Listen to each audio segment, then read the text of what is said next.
ఆర్టీసీకి సంబంధించి ఉద్యోగులు అనేక సమస్యలు ఎదుర్కొంటున్నారు. దానికి సంబంధించి ఈరోజు ప్రెస్ మీట్ పెట్టడం జరిగింది. ఒకసారి మాట్లాడదాం. నమస్తే అన్న. నమస్తే బ్రదర్. ఏమంటారన్నా, ఈ ఆర్టీసీ సమస్య అనేది చాలా విపరీతం. అంటే మేము సంఘాలు, బీసీ సంఘాలు కావచ్చు, లేకపోతే ఏ సంఘాలు చూసుకున్నా ఆర్టీ రిమూవల్ ఎంప్లాయీస్ కావచ్చు, లేకపోతే పెన్షనర్స్ కావచ్చు, గత 10 ఏళ్ళుగా ఆర్టీసీని ఇబ్బంది పెట్టింది కేసీఆర్. మళ్ళీ వీళ్ళు వస్తే కూడా వీళ్ళు పెద్ద పట్టించుకుంటారు. మీరు ఏమంటారన్నా? ఇప్పుడు తెలంగాణ ఉద్యమము కీలక సమయంలో సకల జనుల సమ్మె చేసినప్పుడు ఆర్టీసీ ఉద్యోగుల పాత్ర, కార్మికుల పాత్ర అసలు చరిత్రలో ఎవరు మరవలేనిది. సకల జనుల సమ్మె చేసినప్పుడు, సమ్మె ప్రారంభమైనప్పుడు అంతంత మాత్రంగానే ఉండే. ఎప్పుడైతే ఆర్టీసీ ఉద్యోగులు బస్సు డిపోలకు తాళాలు పెట్టి సమ్మెలో భాగస్వామ్యమై ఇవాళ ఆర్టీసీ డిపోలకే బస్సులను పరిమితం చేసి జరుగుతున్నటువంటి ఉద్యమంలో వేలాది మంది ఉద్యోగులు, కార్మికులు పాల్గొనడం వల్ల తెలంగాణ రాష్ట్రం సాధ్యమైంది.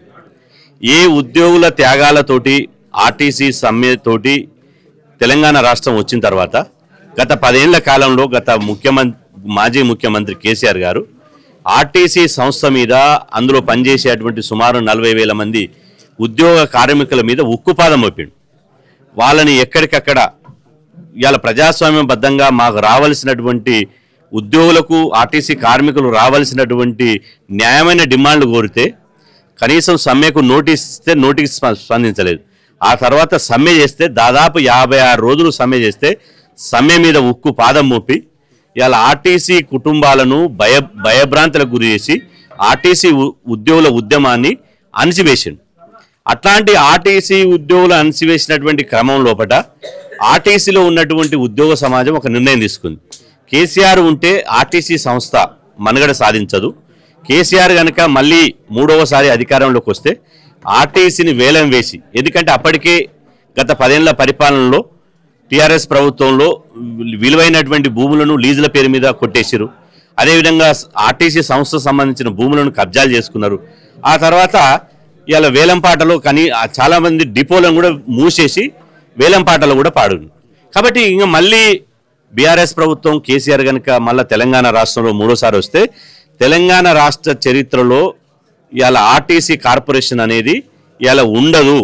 కాబట్టి ఈ కేసీఆర్ని మారిస్తే తప్ప ఇవాళ ఆర్టీసీ ఉద్యోగుల బతుకులు మారాయి, ప్రజలకు మెరుగైనటువంటి సౌకర్యం ఉండదు, రవాణా సౌకర్యం ఉండదు అని చెప్పి ఆర్టీసీ కార్మికులు, ఉద్యోగులంతా నిర్ణయం తీసుకుని ఇవాళ కాంగ్రెస్ అధికారంలోకి వస్తేనే ఆర్టీసీ సంస్థ మనుగడ సాధిస్తుందని చెప్పి ఆ తరంలో ఒక నిర్ణయం తీసుకున్నారు.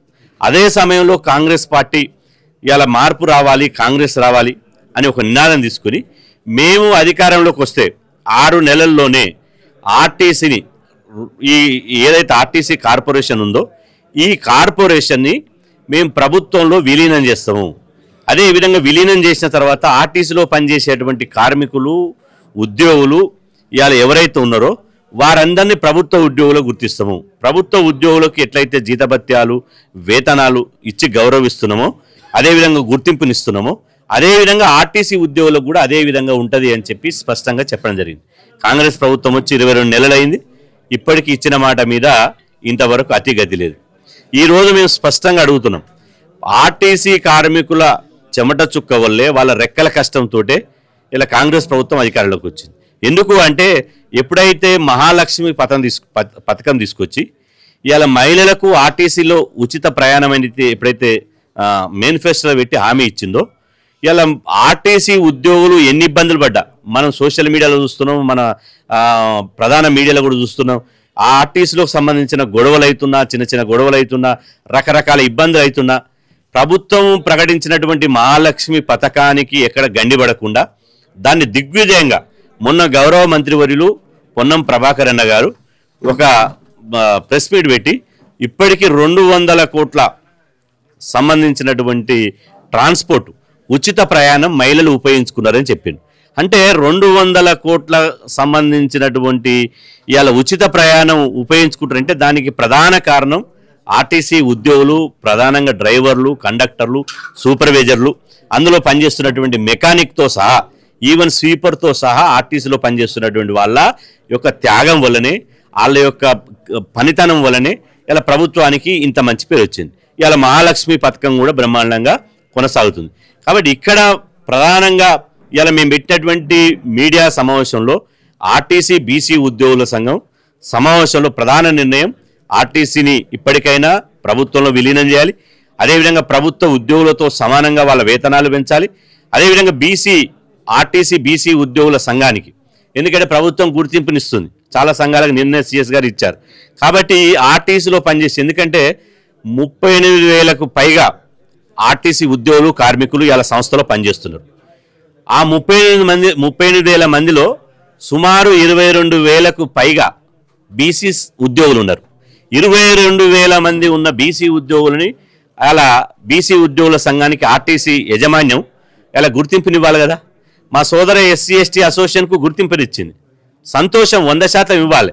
ఆ తర్వాత అనేక యూనియన్లు, అనేక రోజుకొకటి పుట్టగొడుగులా పెట్టుకున్నటువంటి యూనియన్లకు గుర్తింపునిచ్చింది. కానీ 22,000 మంది ఉన్నటువంటి 60% ప్రాతినిధ్యం ఉన్నటువంటి ఆర్టీసీ బీసీ ఉద్యోగుల సంఘానికి ఎందుకు గుర్తింపునివ్వరు? కాబట్టి మేము డిమాండ్ చేస్తున్నాం, ఆర్టీసీ బీసీ ఉద్యోగుల సంఘానికి ప్రభుత్వం తక్షణమే గుర్తింపు ఇవ్వాలి. ఆ తర్వాత ఇవాళ వాళ్ళ శ్రమతోటి ఇవాళ, ఎందుకంటే ఏ మాటకు ఆ మాట చెప్పుకోవాలి, గతంలో 10 ఏళ్ల కాలంలో జీతాలు ఎప్పుడు వచ్చాయో దినదిన గండంగా ఆర్టీసీ ఉద్యోగులు బతికేది. కానీ ఇప్పుడు కాంగ్రెస్ ప్రభుత్వంలో వాళ్ళ వేతనాలు జీతాలు మాత్రం ఇలా బరాబరు ఒక 4-5 రోజులు అటు ఇటుగా ఫస్ట్ నుంచి 5th తారీఖు వరకు జీతాలు వస్తున్నాయి. అది సమస్య కాదు. ఇక్కడ వాళ్ళు శ్రమ చేసిరు కాబట్టి వాళ్ళకు ఇప్పుడు దసరా వస్తుంది, బోనస్ ఇవ్వాలి. సింగరేణి కార్మికులు ఎట్లయితే శ్రమ చేసి బోనస్ పొందుతున్నారో, బోనస్ అనేది ఆర్టీసీ కార్మికుల ఉద్యోగుల హక్కు. వచ్చిన లాభాలలో ఆర్టీసీ ఉద్యోగులకు ఎందుకు వాటా ఇయ్యారని నేను అడుగుతున్నా. వాళ్ళకు కూడా వాటా ఇవ్వాల్సినటువంటి అవసరం ఉంది. ఆ తర్వాత పోస్టింగ్లో ప్రమోషన్లో బీసీ ఉద్యోగులను విస్మరిస్తారు. కాబట్టి పోస్టింగులో ప్రమోషన్లో బీసీ ఉద్యోగులకు న్యాయం చేయాలి. ఒక ఆయన ఐతనగర్లు ఉంటే తీసుకుపోయి ఇక్కడ గచ్చిబౌలి మియాపూర్ డిపోలో ఇస్తున్నారు. దాంతో రవాణా వచ్చిపోవుడు, కనీసం ఆర్టీసీలో పనిచేస్తున్నటువంటి ఉద్యోగులు తమ పిల్లలు కూడా చూసుకోలేకపోతున్నారు. అదేవిధంగా ఆర్టీసీలో పనిచేసేటువంటి కార్మికుల ఉద్యోగులకు ప్రభుత్వం ఇచ్చేటువంటి ఏ సంక్షేమ పథకం అమలు కావడం లేదు. వాళ్ళకు పిల్లలకు ఫీజు రియంబర్స్మెంట్ రావడం లేదు, వాళ్ళకు హెల్త్ ఆరోగ్యశ్రీ కార్డులు అందడం లేదు, కనీసం వాళ్ళ కుటుంబ సభ్యులు గ్రామీణ ఉపాధి హామీ పథకం పోదామన్నా తీసుకోవడం లేదు. మీరు గవర్నమెంట్ ఉద్యోగులని, కానీ అక్కడ గవర్నమెంట్ ఉద్యోగులు అంటున్నారు. కానీ మరి ఆర్టీసీని ప్రభుత్వంలో విలీనం చేసి గవర్నమెంట్ ఉద్యోగులుగా మార్చాలి కదా, అది మాత్రం మార్చడం లేదు. కాబట్టి ఇప్పటికీ ఆర్టీసీలో పనిచేసి, ఎందుకంటే మనం చూస్తున్నాం నిత్యం ట్రాఫిక్ ఒక నరకం. అదేవిధంగా ప్రయాణికుల భద్రత, అదేవిధంగా వాళ్ళ యొక్క ఆర్టీసీ బస్సుని సొంత బిడ్డ లెక్క చూసుకోవాలి. ఎక్కడ చిన్న గీత పడ్డా ఉద్యోగాలకు ముప్పు ఏర్పడ్డది. ఎవరు టికెట్ తీసుకోకున్నా కూడా వాళ్ళకి ఇబ్బంది. అంటే ఆర్టీసీ ఉద్యోగాలకు భద్రత లేదు. ఎప్పుడు భద్రత ఉంటుంది? ప్రభుత్వంలో విలీనం చేస్తే తప్ప ఆర్టీసీ ఉద్యోగులకు కార్మికులకు భద్రత ఉండదు. కాబట్టి వాళ్ళ భద్రత కావాలంటే ఖచ్చితంగా విలీనం చేయాలి.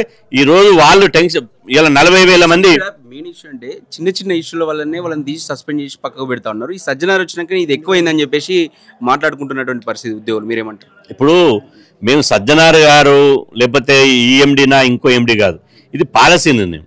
ఇప్పుడు ఇంట్లో ఎలుకలు ఉండే ఇల్లు తగలబెడతావా? ఏ వ్యవస్థలైనా చిన్న చిన్న లోపాలు ఉండడం సహజం. ఒక కండక్టరు ఇవాళ సంవత్సరం పొడుగుతా కష్టపడి సంస్థ కోసం, ఇప్పుడు ఆర్టీసీలో పనిచేసేటువంటి వాళ్ళు ఒక ఛాలెంజ్గా తీసుకున్నారు. ఎప్పుడైతే కేసీఆర్ గారు ఈ ఆర్టీసీ పని అయిపోయింది, దీని ఇది లేవది, దీని వైండప్ చేయవలసింది అన్నాడు. కాబట్టి ఆర్టీసీ సంస్థ నిలబెట్టాలి. ఆర్టీసీ అనేది ఉద్యోగులకు తల్లి లాంటిది. కాబట్టి ఈ తల్లిని సొంత తల్లిగా భావించి వాళ్ళ కష్టార్జితంతో, వాళ్ళ శ్రమతోటి driver, conductor, mechanic, supervisor, depot manager వీళ్ళందరూ కలిసి ఇలా ఆర్టీసీ సంస్థలు లాభాలు పెట్టారు.